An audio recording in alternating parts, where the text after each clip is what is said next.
आज का अखबार सुबह का आपने देखा ना, इनकाउंटर हुआ है। हमारे बंदूक की गोलियां इंतजार कर रही हैं। बेहतर है आप अपराध छोड़ दें या बिहार छोड़ दें। कानून को हाथ में जो लेने की कोशिश करेगा, न वो हाथ रहेगा न वो इंसान। अपराधियों के लिए सिर्फ एक विकल्प है, माफियाओं के लिए सिर्फ एक विकल्प है, अपराध छोड़ दो या बिहार छोड़ दो। लालू और राबड़ी के कुशासन के दरमियान तो 97,000 नौकरियां मिली थी। अगले 5 साल में 1 करोड़ सरकारी नौकरी और रोजगार का लक्ष्य है और लक्ष्य पूरा होगा। नमस्कार, मैं हूं प्रणय सिन्हा और आप देख रहे हैं सूर्य बिहार।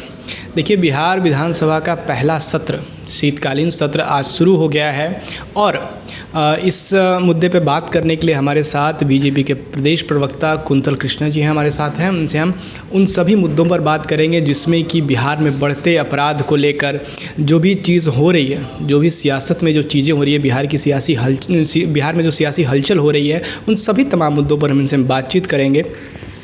सर, आज शीतकालीन सत्र शुरू हो गया है। क्या लगता है कि क्योंकि विपक्ष के नेता जो हैं वो अभी भी वोट चोरी और इलेक्शन कमीशन पर सवाल उठा रहे हैं, क्या आगे भी चलकर जो विधानसभा में हंगामा होने के चांसेस बन रहे हैं? ऐसा है, बिहार का विपक्ष अभी भी समय है इस बात को समझ ले कि वोट चोरी जैसे फर्जी मुद्दों को बिहार की जनता ने सिरे से नकार दिया है, सिरे से नकार दिया है। भाई 202 सीटें दी हैं, 202 सीटें। नेता विपक्ष तेजस्वी यादव तो बड़ी मुश्किल से जीते हैं, और अगर वोट चोरी हुई होती तो फिर ये कहाँ से जीत जाते। टीएमसी के सांसद भी लगातार जो है वो सवाल उठा रहे हैं।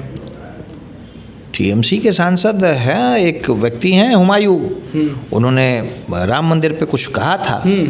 ऐसा है ना कि हुमायूं की तो हैसियत छोड़ दीजिए, हुमायूं के जो अब्बा जान है ना, अब्बा और उनके अब्बा जान बाबर, वो कब्र से निकल के भी देखेंगे तो देख लें मंदिर वहीं बनाया है और मंदिर वहीं है। अब इस चीज़ से आगे बढ़ने की ज़रूरत है। भाई सेक्युलर बनने का सारा जिम्मा हम ही लोगों ने ले रखा है क्या? हम आपकी सेवई खाते हैं ना, आप भी हमारा चरणामृत लेना शुरू करो। लेकिन सवाल तो उठाया जा रहा है कि प्रधानमंत्री अयोध्या में जो है ध्वजा फहराए, वो संदेश दे रहे हैं कि भारत हिंदू राष्ट्र बनेगा। सेक्युलरिज्म बीजेपी वाले ख़त्म कर रहे हैं, एक स्पेशल रिलीजन पे फोकस कर रहे हैं।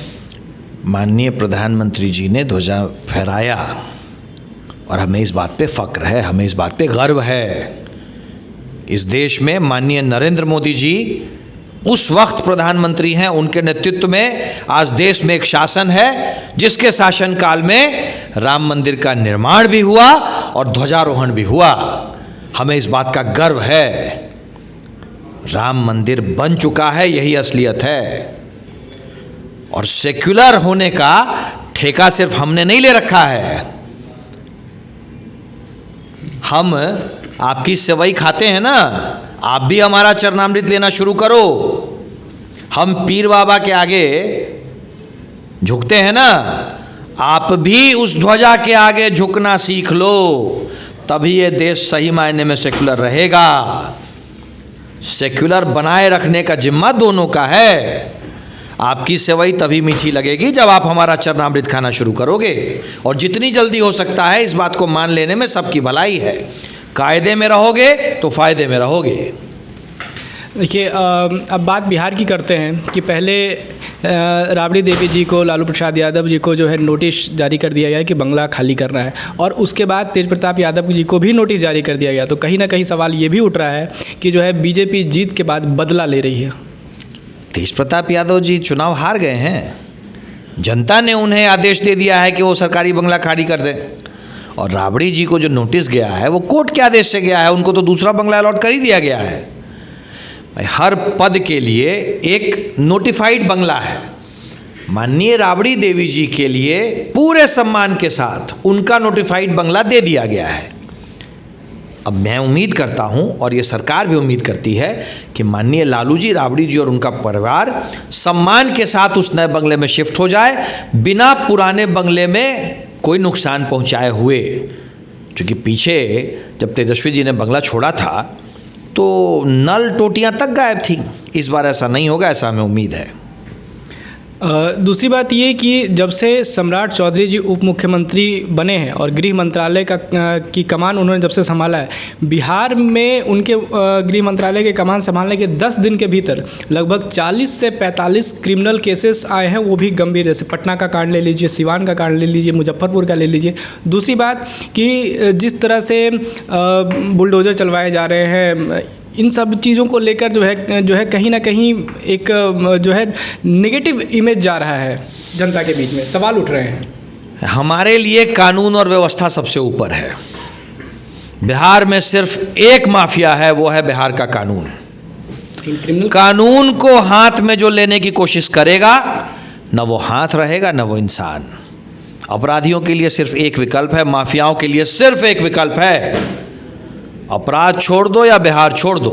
10 दिन में इतने ज़्यादा केसेस आने पे सबसे बड़ा सवाल तो यही उठ रहा है कि 10 दिन में 40 से ज़्यादा क्रिमिनल केसेस, वो भी गंभीर वाले, कैसे आ रहे हैं, जिसमें कि डकैती हो गया, मर्डर हो गया, बहुत गंभीर केसेस आ रहे हैं। तो सरकार इस पर क्यों कुछ नहीं करी? 10 दिन में 40 से ज़्यादा मामले आना बड़ी बात है।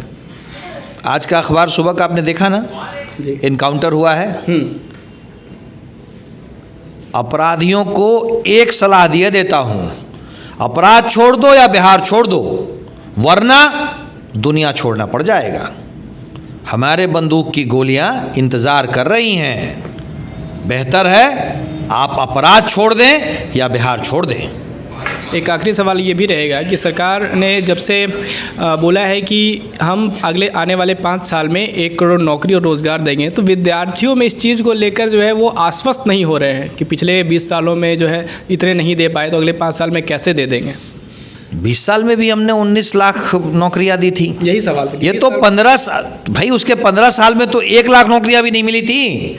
लालू और राबड़ी के कुशासन के दरमियान तो 97,000 नौकरियां मिली थी, और 20 साल में हमने 18 लाख सरकारी नौकरियां दी।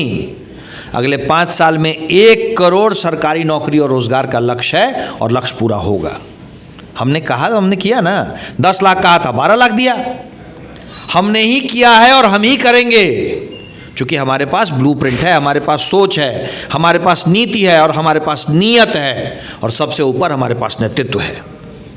चलिए, देखिए क्या कुछ जो है बात, चाहे अपराध की हो, शासन सुशासन की हो, या फिर जो विधानसभा में जो सत्र चल रहा है, इन सभी तमाम मुद्दों पर हमने बीजेपी प्रवक्ता कुंदन कृष्णा जी से बात की। उन्होंने क्या कुछ कहा आपने वीडियो में देखा। फिलहाल आप क्या सोचते हैं, अपनी प्रतिक्रिया हमें कमेंट बॉक्स में ज़रूर दें। सूर्य बिहार पर हमारे साथ बने रहे। मैं हूँ आपके साथ प्रणय सिन्हा। बहुत बहुत धन्यवाद।